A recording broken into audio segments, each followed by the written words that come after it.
The anxiety hike, discovering the great indifference. Or will he, after the tomb-like seclusion of the past day and night, go forth a humbled and repentant man, sorrowful, gentle, seeking no profit, shrinking from worldly honor, hardly daring to love God, but bold to love his fellow man, and to do him what good he may. Nathaniel Hawthorne. Sharing the way. I'm going to tell you now how to get to a place where I've reliably encountered the great indifference, though I suspect the very telling may spoil the way. If you follow my path, then you'll likely find nothing but sand and waste and heat, all the composite bits of what you're after, without the substance of what's not really there. My guidance is the problem. The fact that you followed my words to a place which I found while alone, and in a sense lost. You may need those alone and lost bits yourself before you can find the indifference. Not to be lost in fact, but instead to be somewhat indeterminate in your navigation, and knowingly off course in your movement.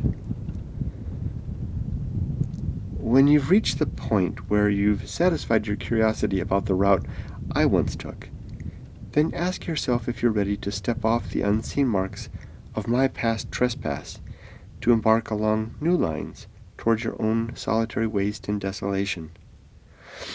If ready, then put aside my maps and guidance. Stuff these deep into your pack, or tear them up, perhaps. But do this only if you have a mind to crush the empty promise of discovering anything of real value by retracing my footsteps exactly. So prepared, step now onto the soft sand, or across the hard and slippery granite. Begin walking where your feet will go. Do you have your GPS life beacon? Is it charged, armed, and ready to save your life? If not, are you willing to gamble deep and hard with your own soulless mortality for the chance to meet what isn't there in the deepest wastes? If so, then you don't need my words any longer. Go and die today in the face of what is not, to continue on and better as part of what really is. Hike stats. Distance: 5 miles round trip approximate. Return is via a different route. Actual mileage may vary greatly depending on how closely you fail to follow my course, and how successful you are in losing your way. Trail quality. There is no trail here, though there are many potential paths of wildness. The terrain is mostly flat, with everything rising on a slight incline south to north. The landscape is uneven, with hard and slippery granite and rhyolite slopes, periodic sandy flash flood arroyo and gullies, and several steep black volcanic domes. There is little or no shade. You will be utterly exposed and utterly alone. For that matter, and for our purposes, the trail quality here then can perhaps be honestly described as perfect. Best time to go: November through April. Avoid summer months unless you're truly ready to meet the desert killer. Dangers. There are many. Heat, exposure, snakes, spiders, rugged terrain, open mines, no connectivity, and no help. Also, there is no love or caring here. Beware these may follow you back. Beware these may follow you back. Reasons to go: solitude, history, natural beauty, to encounter the great indifference, to lose so much you never knew you didn't need. Indifference rating: high chance of encounter, but only if you go alone. Why did I come to this place? I'm haunted by something which does not exist. something which doesn't drift across the desert sands, or linger in the cold night air, nor touch my heart, nor press my words. Still the words do come, arising from my own forceful optimism, drawn along in their emergence by the vacuum pull of a landscape which does not and cannot care. The desert is indifferent to my ideas, my positions, my feelings, and even my life. Though it can and will consume these, not through any action or intent on the part of nature, but by way of the landscape's withering neglect and disregard, and the resulting loneliness and disconnect, which is the bittersweet end I always seek and discover in such places, as well as the very torment even my bones must painlessly endure as they dry, bleach, and crack to sand under the inferno sun, before desert winds then scatter what's left of me to oblivion. A type of anxious motivation comes to me whenever I tread alone into a place which I sense is not just indifferent to my life and death, but incapable of even giving a damn about either. With some mischief I call this self-inspiration my muse, and reckon it a she. Such poetic license. I do worry that I'm only confusing matters by not speaking plainly that my muse does not really exist. She's only a thing of my mind, a circumstance of place and time, and past experience and disposition and bias and want. Going alone. The words I seek and which I attribute to my muse come, in fact, from my own liberated senses. The experience is like the anxious freedom a child knows when they go past the limits prescribed by caring adults, to take thrilling risks which yield secret and suspect reward, and hold unknown and unforeseen consequences. The words which arrive to me in this state have more in common with fearful, mad laughter than sane and sober sagacity. Perhaps this is the reason I must always go alone, for to share this experience with another must surely break the spell of relentless risk and introspection, and perhaps this fact can also explain a little why I sometimes fail at my efforts to enter the deep desert alone, and instead turn back for home, citing my family and responsibility and other worthy reasons to give up. But hope is not lost for those who aim to find more than just my footsteps. All that is needed is to go beyond my path. All that is needed to go beyond my path is to simply not stop looking, to continue past the lines I've marked with my words, to trespass the unknown and uncertain, to be ready to fail, ready to become lost, ready to never come back, and most importantly, to be ready to go alone. When to go and what to expect. I recommend this hike from November through April, when temperatures are manageable and not too dangerous.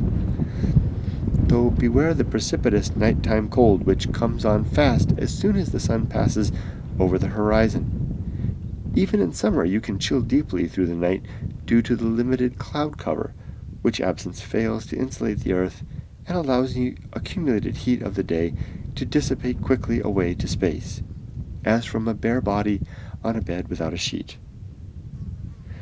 As for heat, there is little shade anywhere along this hike, so dress appropriately, with proper protective cover and liberal application of sunscreen. The reason I didn't include October and May in my recommended hiking months is that though the morning temps at these times are quite nice, the afternoon direct sun can be blistering given there is no escape.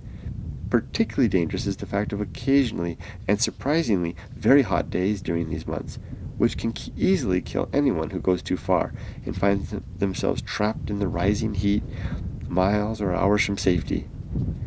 Don't let the blissful condition of morning lure you so far into the desert that you can't escape when the inferno turns on at around 11 a.m. Death is easy here, and it sneaks up quickly upon the foolish and unprepared.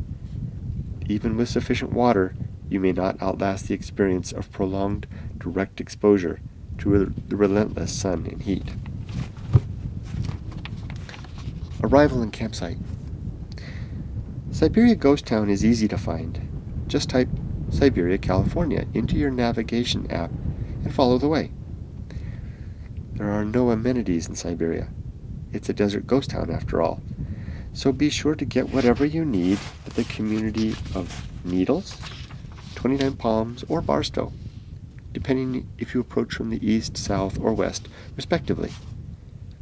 Don't be fooled by the fact of Amboy. As of this writing, there's really nothing there of much help. You won't need a four-wheel drive vehicle to get to Siberia, as the only dirt section of the road is short and passable by an average two-wheel drive car. When your navigation app indicates you are close, you'll see on the map that you must turn from Route 66 onto a dirt road which leads a short distance into the desert to what's left of Siberia Ghost Town. As you approach, look on the north side of Route 66 for a large tire propped up on a pole beside the entrance to the dirt road. The big tire was placed here by railroad men who marked it with the words West Siberia. East Siberia is where the road crosses the railroad tracks, and who used the tire to help them easily find their way off Route 66 to the Siberia Railroad crossing. I've also heard from the railroad men that the east and west designations are references to the direction of train travel on the railroad. Don't be surprised if you see one or two big white railroad trucks drive by during your stay, as this important and active stretch of rail seems to require constant attention. The railroad men have only rarely stopped to say anything to me during my visits here, and I don't think they mind much my nondescript little camp, or the fact that I routinely park my motorcycle near the ghost town ruins.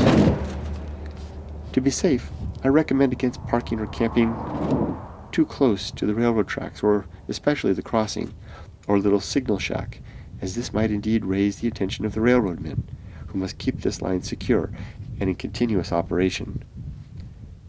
Please also keep in mind that the area around Siberia is private property, belonging to the railroad for at least 50 yards on either side of the tracks. The railroad police do patrol this area, and they won't be too happy finding you near or crossing over the tracks. Otherwise, they seem to be fine with folks parking at and hanging around the area of Siberia. I recommend leaving a note with your vehicle to inform the railroad police that you are hiking in the desert. Otherwise, they may mount a rescue party to go find you, as they once attempted to do with me, though I arrived back in time to stop their effort before the helicopter was airborne. Another landmark at the juncture of the dirt road is the enormous Route 66 graffiti painted in white lettering directly on the ground where the Siberia dirt track meets Route 66. However, don't count on those painted words to be there in the future, as this stretch of Route 66 is long overdue for a repaving, and I don't expect the lettering to last should the California Highway Department come through with fresh asphalt. When you near the big tire juncture, slow and then turn off Route 66 and onto the dirt road. Watch out, as there's a sandy spot just as you come off the highway. You are now entering the remains of the community called Siberia, a place which once served travelers moving on both the railroad and the highway, as well as miners who prospected and worked claims in the surrounding mountains. This ghost town formally began life in 1883 as one of several water stops for trains on the Santa Fe Railroad. The steam locomotives of that time consumed water greedily as they climbed westbound up the Mojave Grade from Amboy through Baghdad, Siberia, and Klondike, aka Ash Hill. Clearly, the names given these spots are suitably evocative of far and remote places and harsh and hostile landscapes, and the names are appropriate, as you'll discover when you visit. When you arrive at Siberia, you'll find a single crumpled stone wall marks the current center of the ghost town. This wall, and the foundation upon which it stands, is all that remain of the railroad station at Siberia. Though you can drive right up to the ruins, I recommend instead that you park your vehicle some distance away, as the dirt and sand around the ruins is littered with rusty nails which can easily make your adventure more interesting with a flat tire. I usually park next to the western edge of the dirt road, which I drove in on, roughly parallel to the ruins, and then set up camp a short way out in the open desert. If you look closely, you might even find signs of my camp, which consist of a rectangle of the large stones I use to hold down my tent ends, and a small wooden block, the end of a railroad tie, with a metal grating affixed to the top, which is a table for my stove. Like all of the ruins at Siberia, it's likely my own ruins here will outlive me, and remain to perhaps provoke questions in anyone who finds them after I am gone. Again, when setting up camp, beware of old nails, broken glass, and sharp, rusted metal in the sand, which can easily puncture the bottom of a tent, sleeping bag, or you.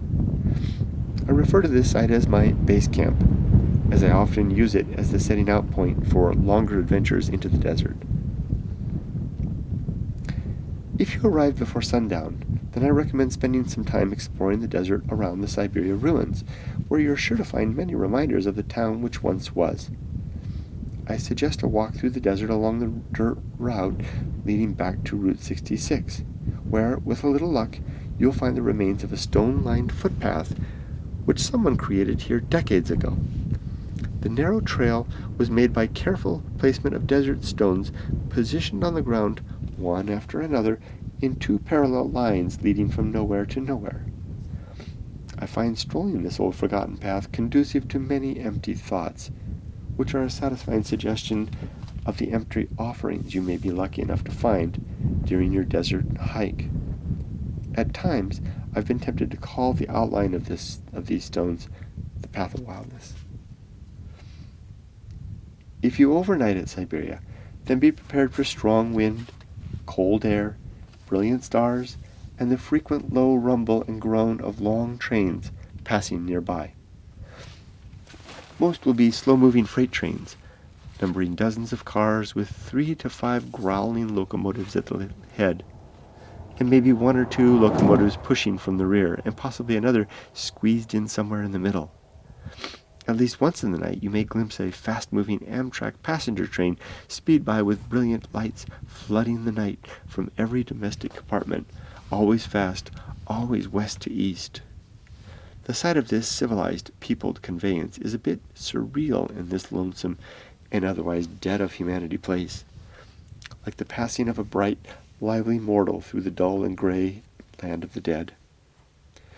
Each and every train which passes will sound its horn 4 times as they approach the crossing where the dirt road goes over the tracks, and where crossing bells and lights announce the approaching train to the empty, indifferent desert. Each train will issue 4 blasts of the horn, 3 long and 1 short. Blare, blare, blare, blare. A similar blast of 4 will be heard as the train passes far off past Klondike to the west, and again when the railroad and highway go by Dishbowl Crater to the east. Very few cars will pass on Route 66 during the day or the night. If you are very lucky and visit between the months of July and September, then you'll likely witness at night the flash of lightning upon distant peaks to the south and northeast, though it's unlikely that you'll hear the sound of thunder, the distance being too great, or that any rain will fall where you are, Siberia being one of the driest places anywhere on Earth. Don't be surprised if you sense something watching you in the night. Desert fox emerge from their den at sundown to hunt in the dark, and their natural curiosity may lead them to pause and watch you from some distance out. If you're very lucky, you might catch sight of their eyes gazing at you from the dark, reflecting the light of your flashlight. How suspect, strange, and alien we must seem to them. Do they wonder at our motives? Ask themselves, why are we here? If you only could reassure the fox that you've no intent to leave or take anything besides your own complacent certitude and weak dependence. Tongues of rock. Beginning in Siberia, you'll want to start your hike early in the morning by heading out towards the northeast. If you must, then use a compass. If you can, then consider the art of dead reckoning. Though if you are not possessed of a good sense of direction, then please don't try this, as the desert here is no place to become lost.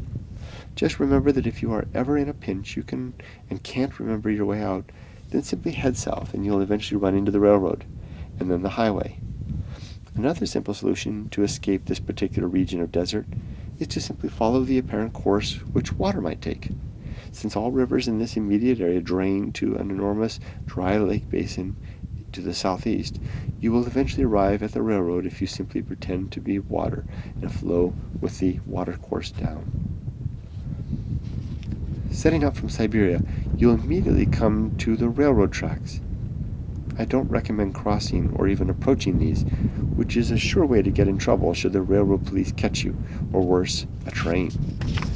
Instead, I recommend hiking a quarter-mile east to cross under the tracks where a low bridge goes over the flash flood channel. But watch out for snakes under the bridge, which is a perfect hiding place for such species. After the tracks, you'll immediately see a large earthen berm stretching out to the left and to the right. This berm was formed by the railroad using bulldozers in an effort to protect the tracks from flash floods. Coming out from under the tracks, the berm spreads away in long angles and into the desert. Beyond this berm is open desert. When you step past the berm, you've now left civilization. Moving away from the tracks, you'll probably see some railroad debris, such as old steel tracks and wooden ties resting along the edge of the wash, as well as older items, such as rusted cans and broken glass. Though after the berm, you'll only rarely spot anything made by humans, besides periodic mylar balloons which float out here from birthdays and surprise parties in Los Angeles, to become tangled and entwined in the limbs of creosote and burrow bush. Please consider collecting these intruders and take them out of the desert with you when you go, as they no more belong here than you.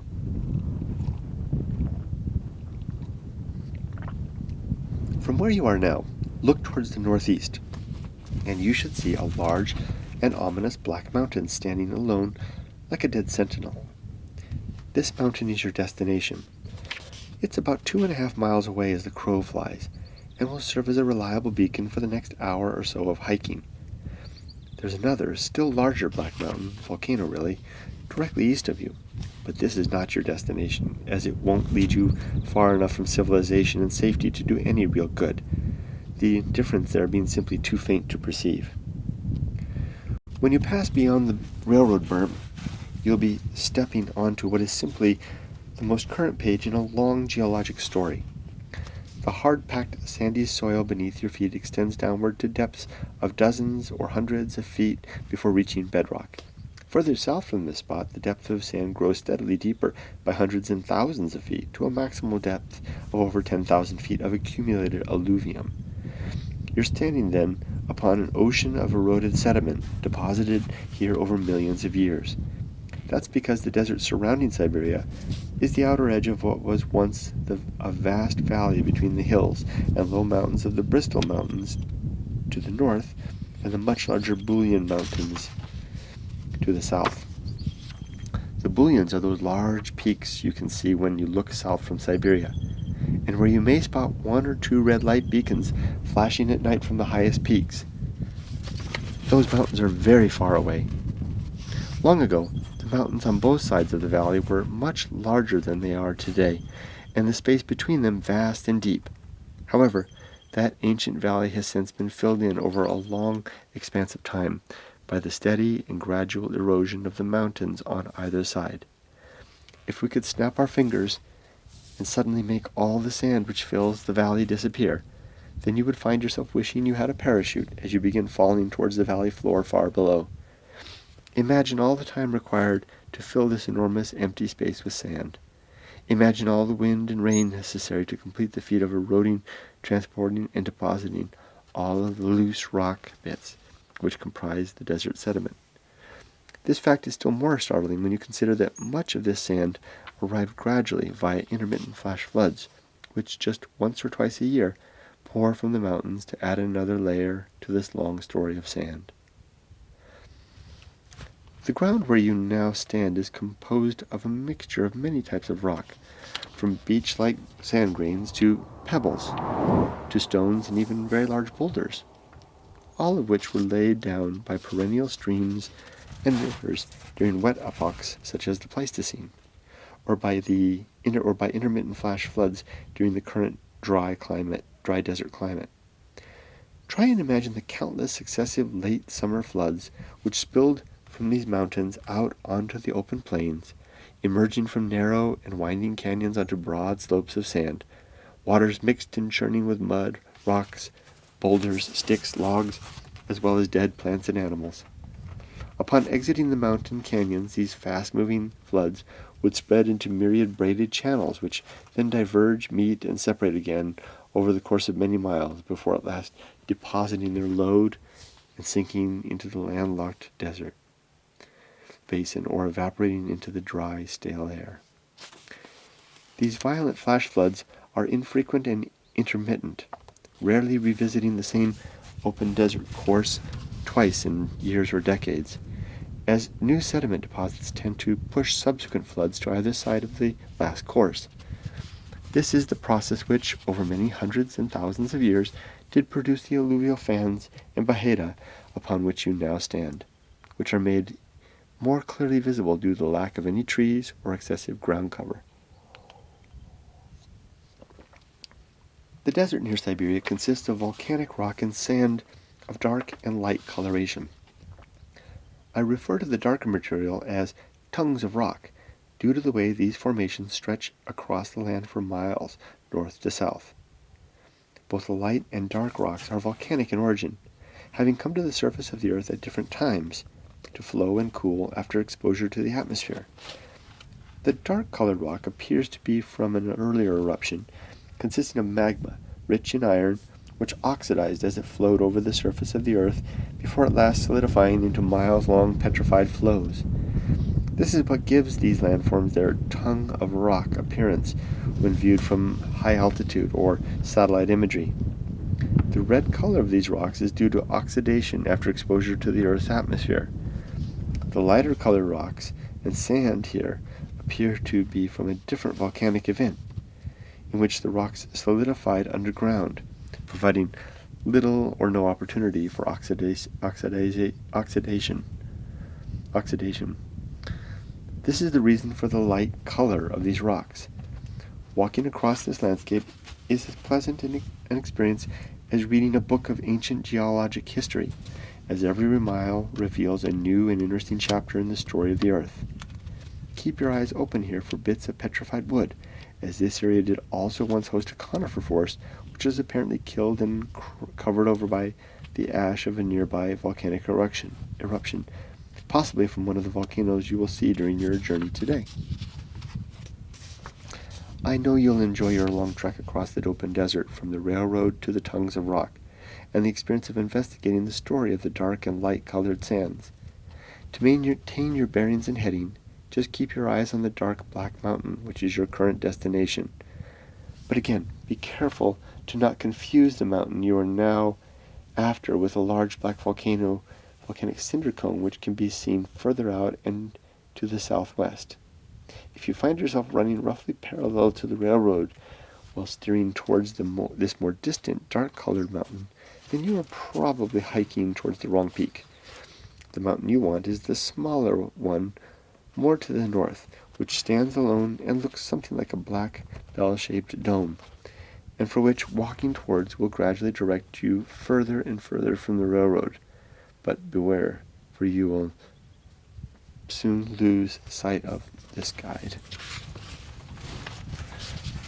Black Mountain begins to disappear while walking on the tongues of rock due to the fact that the landscape has begun rising more steeply ahead of you. If you are not good at dead reckoning, then it might be a good idea to bring a GPSS unit or compass and maybe a proper map, as this isn't a good place to get lost or turned around in, and it's worthwhile to come with proper navigation equipment and skills if you believe you'll need them. I'm pretty good at just finding my way in and back, and so when I lose sight of the Black Mountain, I just continue walking uphill in the same direction I was headed. Eventually, if you keep to the same course, then the landscape will begin to level off, and you will again spot Black Mountain, though this peak is now much larger and closer than when you first lost sight of it. At this point, look for stones on the ground displaying the impressive geologic phenomenon called desert varnish. The rocks near the summit of the tongues of rock are quite interesting, with many surface rocks resting on the ground in intriguing natural tableau, almost as though they'd been positioned here by the landscape designer at a Japanese Zen temple. If you look closely at many of these stones, you'll note that they are covered with a deep and rich patina. This dark coloration is quite evident when you pick up one of the stones and examine its underside, which is likely much lighter in color than the surfaces which are exposed to the open air. This phenomenon is called desert patina or desert varnish, and there are several explanations for its origin. Keep your eyes also open for hematite, which is a high-quality form of iron ore. The specimens of hematite here are particularly nice.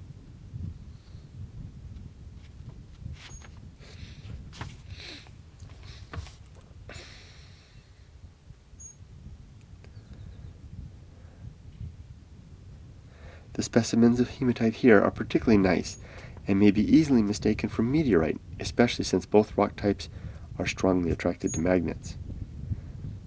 One explanation for desert varnish is the gradual accumulation of impurities which are deposited on the rocks from rainwater.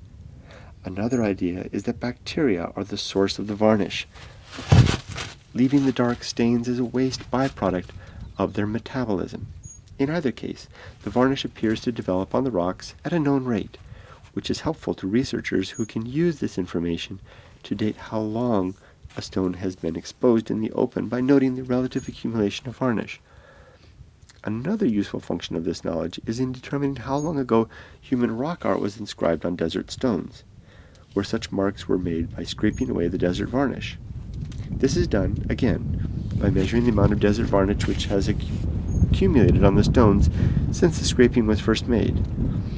The stones which you will find resting so nicely upon the summit of the tongues of rock are some of the best examples I've seen of desert varnish, and I highly recommend you take a break from your trek to examine the stones here. Just please be careful to replace these as you found them for the sake of future passerbys to enjoy. When you can see the Black Mountain again, you are now very near a major landmark of this hike. At the end of the tongues of rock, you will suddenly come upon a small bluff overlooking a large sandy arroyo called Siberia Wash, real name.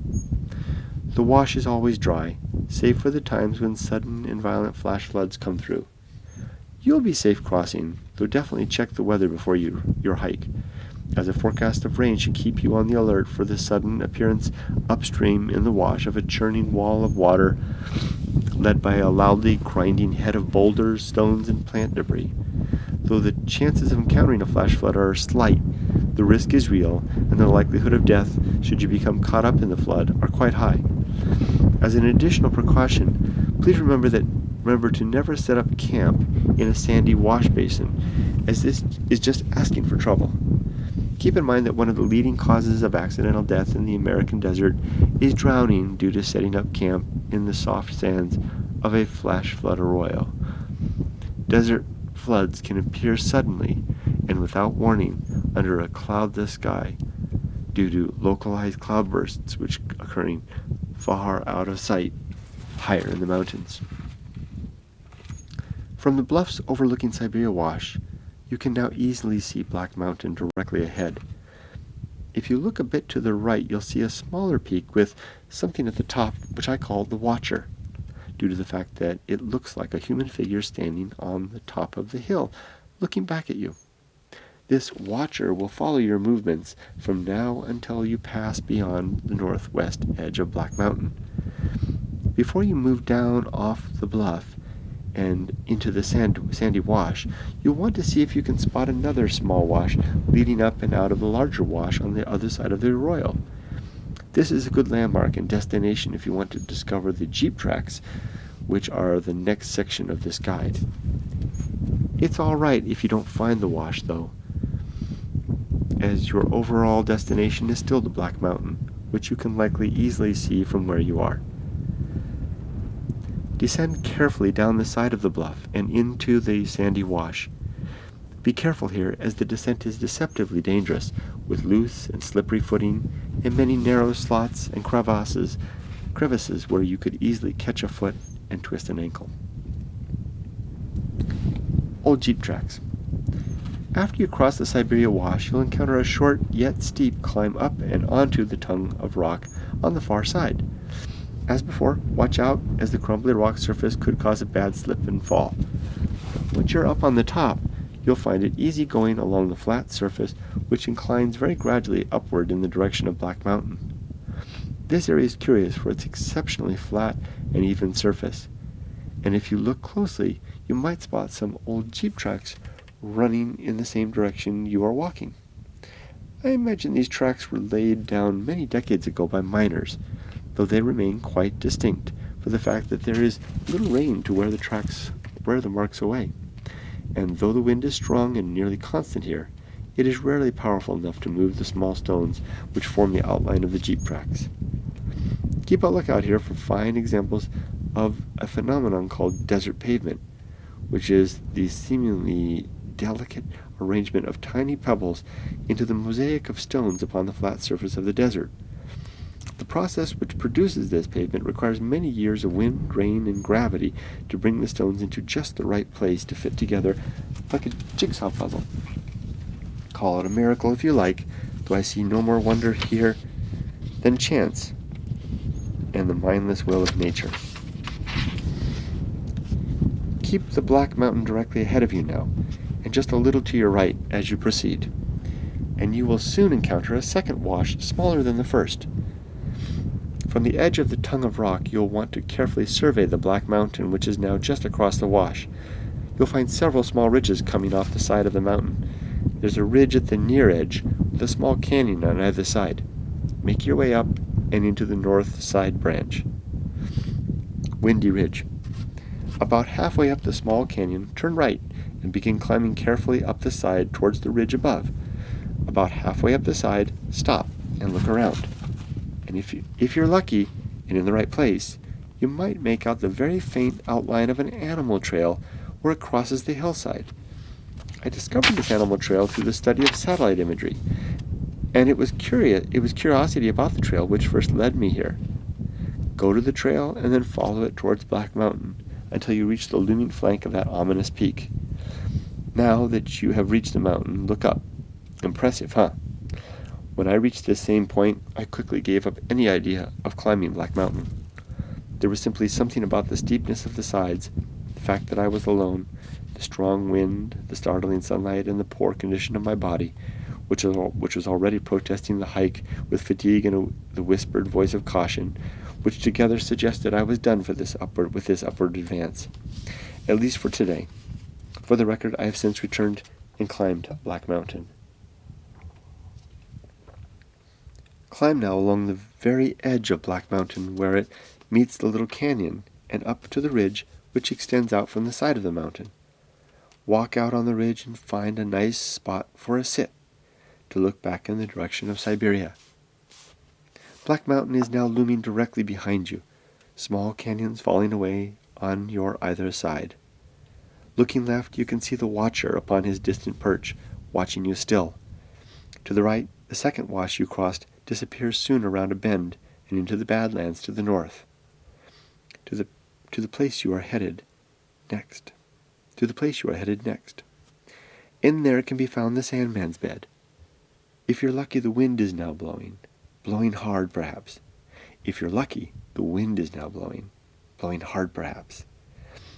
Looking far directly ahead, you can see many miles to Siberia and the distant Bullion Mountains beyond. So far, so impossibly far. This is the point when the fear first struck me on this hike. A real anxiety rising from the immensity of the vista before me. The solitude, the uncaring wind, my own growing sense of my body's failing functions and frail durability. How easy it would be to stumble and twist a leg on descent from this place, somewhere where nobody knows where I am, someplace I'd not likely ever be found. Sure, someone could find my motorcycle back at Siberia, but what could lead them here to me across such trackless desert, with so many other places to look? Yes, here I am so clearly vulnerable and weak, and getting old, and so plainly mortal. The indifference becomes apparent at this point, especially when I look over my right shoulder at the Badlands to the north, towards the Sandman's bed, which is my next destination. Again, for the record, the first time I came here I did not have a GPS rescue device, and no one knew where I was. I was truly, utterly alone and beyond help. Though I hesitate to say so, this factor may be important to the quality of the experience which I am attempting to relate, though if anyone asks, you didn't hear that from me. The Sandman's bed. Look behind you from Windy Ridge. If you came here alone, could you climb to the top of that black mountain at your back? This challenge proved too much for me, and I found myself dismissing the thought outright, with vehemence, with such conviction that I was startled by my own willingness, earnestness almost, eagerness almost to give up. How could this be, as climbing Black Mountain was the very reason I'd come here? Now all I could think to do was retreat, and I couldn't escape fast enough. If your resolve is greater than mine, then climb Black Mountain and hazard a glimpse of deeper indifference than my courage or resolve could then muster. When you're done, or if, like me, you give up, then make your way carefully back down the side of Windy Ridge the way you arrived. Though don't go back along the animal trail, and simply go directly to the bottom of the little canyon and then up the other side. Below you now are the Badlands. Make your way carefully down, and then skirt east along the base of Black Mountain until you can see another black volcano in the far distance to the east. Turn now to the north and move straight into the Badlands. Note how the wind suddenly stops here. Where did this silence come from? And suddenly the fear is gone, or nearly gone. Maybe it will soon be replaced by something else. Wander a bit to the north into the hard and irregular landscape here. Attempt to get lost a little and perhaps forget the reason you came. Within a few minutes the land will dip down and to the left at what is the start of a small drainage. Go down into the drainage and follow it as the water would flow back in the direction of Siberia. You've just passed the furthest point in this journey, and will now be making a roundabout return to Siberia, following a new route in the tradition of Thoreau. The little watercourse you're on will grow slightly larger with each step. When I came this way, the anxiety I felt up there on Windy Ridge had vanished by this point, and was replaced instead with a confidence which grew in proportion to the erosion of the landscape where I now walked. I believe that the cause of this change was the cessation of the wind, which blew hard up on the ridge, unsettling my nerves, with a reminder of these fierce natural circumstances and the implicit threat of such solitude and disconnect from the comforting fellowship of my own species. The quiet now of this meandering dry gully hushed my nerves, but perhaps only as much as any illusion of security the mind can invent in dangerous places and compromised circumstance. Soon your little course will merge into a larger gully with steeper sides and a sandy bottom. How much water and rain were required to make this sand from solid volcanic rock and granite? Was this done during the current epoch of desert, or perhaps during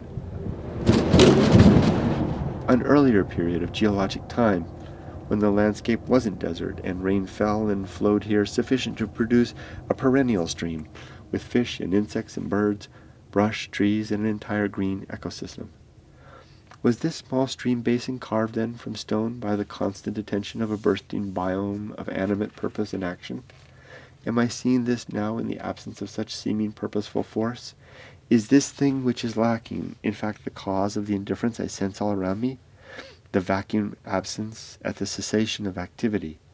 Is this why I can only best comprehend such indifference in the desert? And only after I've wandered far from somewhere, into a nowhere, where memory remains visible upon the face of stones and the piles and swirls of sand. My steps begin to slow and falter here. The Sandman spell begins with comfort and deep wonder. I mustn't let myself sleep. There's time enough for that. After a short distance, the larger gully will widen and then turn gently to the right. Black Mountain is now near at hand, directly to the southeast. It blocks and protects us from discovery. To the east, west, and north, there's only vast waste and empty. This place is nearly as good as you could hope to find for quiet introspection, though you may need to bring such peace with you. I recommend stopping somewhere here in the sand. Take off your pack. Lay it aside. Sit down on the sand. Pull off your shoes, then your socks. Lay these aside to dry a bit in the still sunny air. Take off your shirt. Lay down on the soft sand.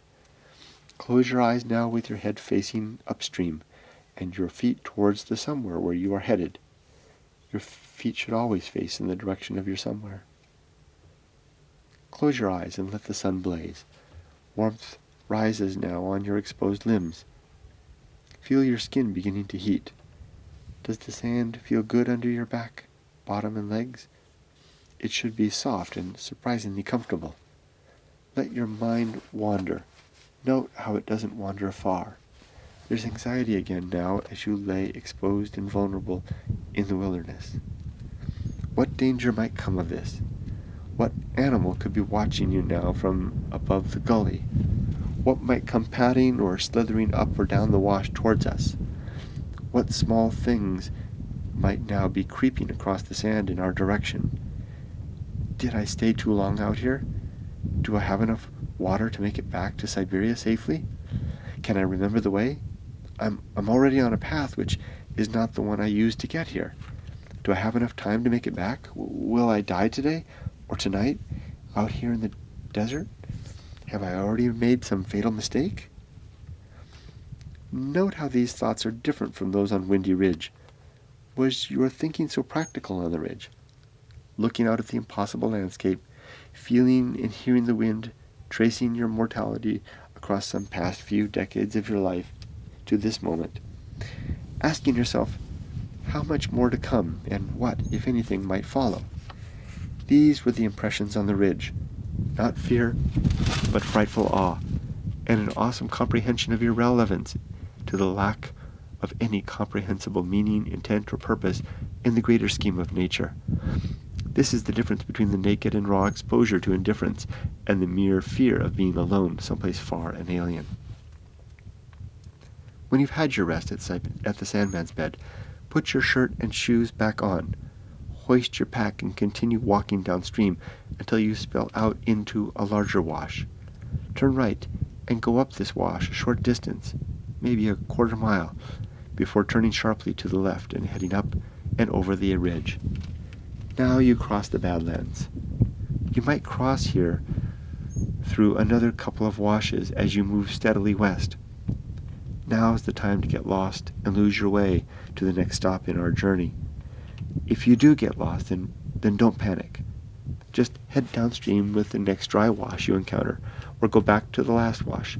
Following any wash or watercourse now towards the south will eventually take you out into the open desert, where you should be able to regain your orientation.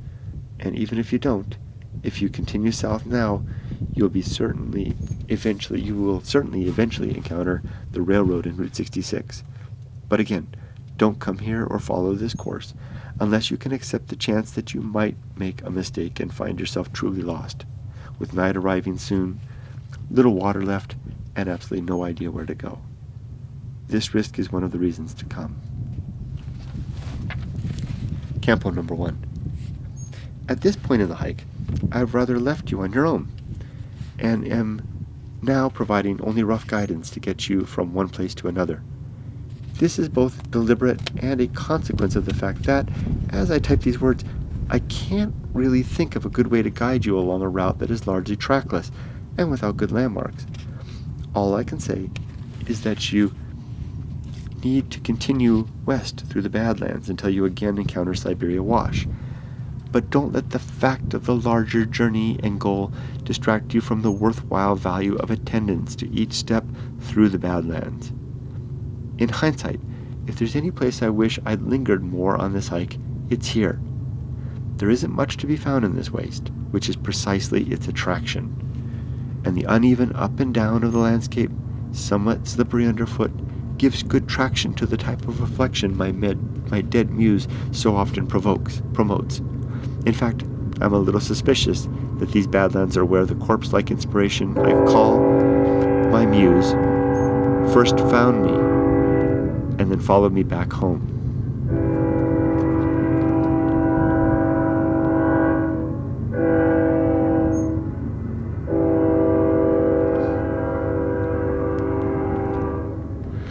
Stop when you reach the eastern edge of Siberia Wash, and then look across the wash for a dark line of rock stretching low and long against the foot of the hills at the other side. This is a dike of rhyolite which stands in the midst of the wash, very close to the far edge. There are 2 additional rhyolite chunks in the wash here, closer islets of stone. Move now towards these rocks. Visit each if you can. Find the surprise treasure hidden here before continuing towards the larger dike. When you arrive at the largest and furthest dike, note the fact of shade here, which is something you can't easily find in this desert. Use the shade now if you need to, though beware black widow spiders in the crevices of the porous stone. Maybe you've already noticed now that you are at the dike, but there's a wooden structure standing alone just a few dozen yards to the west of the dike. This is Campo No. 1, which is a long abandoned mining camp. The location of Campo No. 1 is an outstanding desert campsite on the south end of an island in the wash, protected from the floods and protected from the winds. It's a good place to overnight. I'll leave the rest for you to discover on your own, as there's not much here that isn't worth finding any other way than alone. Dangerous abandoned mine shaft. When you are finished at Campo No. 1, head south down Siberia Wash. Do you feel that subtle relief of being homeward bound? Are you tempted, as you walk through the sand, by the sight of deep, long canyons extending off to your right? Do you see the colors in those hills? Do you want to go there now? I thought the same, though I resisted for a while, which was a good thing, as the first few of those canyons will take you too far out of your way, up and into the place I call deep water. I recommend saving your swim into deep water for another hike. I've been there. That place deserves a fresh start and, more importantly, fresh reconnaissance, and an understanding of the area that comes from first successfully completing the anxiety hike. Do you sing? I don't, though I found the walk along the wash from Campo No. 1 to the abandoned mine shaft a good place to sing. Just about the time you're starting to get into it, you should see a large pile of dirt atop a small embankment to the right. The pile marks the site of a vertical shaft dug straight down into the earth. Approach carefully, as falling in would be very bad. There's a large wooden beam across the hole. Throw a rock in and wonder at the depth. How deep does the desert really go? This hike is almost over, at least in terms of what I can tell you. The last part is a bit of a risk, as it consists of a free-form walk into the near edge of deep water, and a somewhat challenging push out through the edge of deep water, up and over a landscape which is indeed a bit dangerous, will likely provoke some panic, and may lead you to become truly lost if you are not careful. Perhaps it's better you skip the edge of deep water and just continue down the Siberia Wash towards the railroad. You'll find your way back. It's the smart thing to do. the edge of deep water. As I type these words, I feel like I'm being overly melodramatic at this point in the story. However, I've been to the edge of deep water 3 times, and every time I felt the same. It's a scary place, largely due to the fact of exposure and heat and distance and the strange sense that time is running out.